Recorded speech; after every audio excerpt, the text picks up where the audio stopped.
मनोज रांगेंनी महायुती सरकारला इशारा दिलाय। आरक्षण न दिल्यास महायुतीच्या 113 जागा जाणार असं जरांगे म्हणतायत।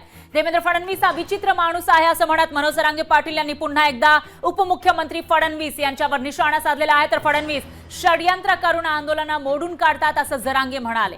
मराठ्यांचं आंदोलन मोडणं त्यांना शक्य झालं नाही असंही जरांगे पाटलांनी म्हटलेलं आहे। मराठा आंदोलक मनोज रांगे पाटील यांनी महायुती सरकारला इशारा दिलाय आणि त्याचबरोबर त्यांनी फडणवीसांवर पुन्हा एकदा टीका केली आहे। तर मराठ्यांना आरक्षण न दिल्यास महायुतीच्या 113 जागा जातील असा जरांगे पाटील यांनी दावा केला आहे। आणि देवेंद्र फडणवीस हा विचित्र माणूस आहे। फडणवीस षड्यंत्र करून आंदोलन मोडून काढतात, पण मराठ्यांचं आंदोलन मोडणं त्यांना शक्य झालं नाही असं म्हणत जरांगे पाटलांनी पुन्हा एकदा फडणवीसांवर लक्ष केल्याचं पाहायला मिळालं।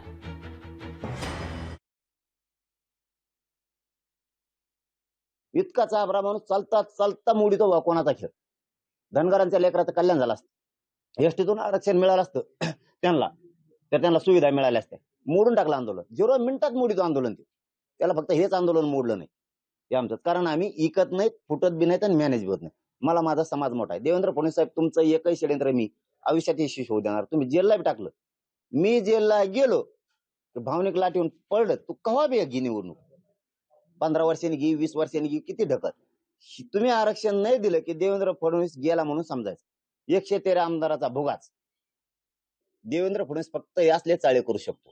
फुटा पाडणे नसता मग जेलला टाकायच्या धमकीने त्याच्याकडून माणूस घेणे, याच्यातून पुरतं भाजप संपवायला फक्त देवेंद्र फडणवीस जबाबदार आहे। पुरं भाजप संपणार आहे। देवेंद्र फडणवीस द्वेषी माणूस आहे, मराठा द्वेषी माणूस आहे। त्याला इतका द्वेष आहे मराठ्यांचा की तो मिळूच देत नाही आणि सगळ्या सोयरीच्या अंमलबजावणीचं कामही ते होऊ देत नाही, कारण त्यांनी धरले छगन भुजबळ हाताखाली। छगन भुजबळ पाठबळ देतोय कारण सत्तेत देवेंद्र फडणवीस यांचे आहेत आणि त्या पाठबळातून सगळा जातीवाद पसरायचं काम, जाती जाती तेढ निर्माण करायचं काम भुजबळच्या माध्यमातून फडणवीसांनी केलं। तर जरांगे पाटलांनी पुन्हा एकदा उपमुख्यमंत्री फडणवीस यांच्यावर निशाणा साधलेला आहे आणि यावरून श्रीकांत शिंदेंनी काय प्रतिक्रिया दिली ते ऐकूयात।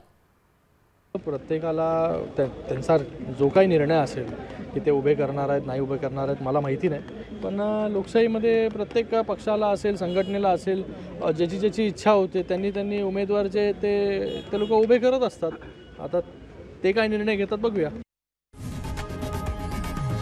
लोकशाही मराठी ऐका, पहा, जागरूक रहा।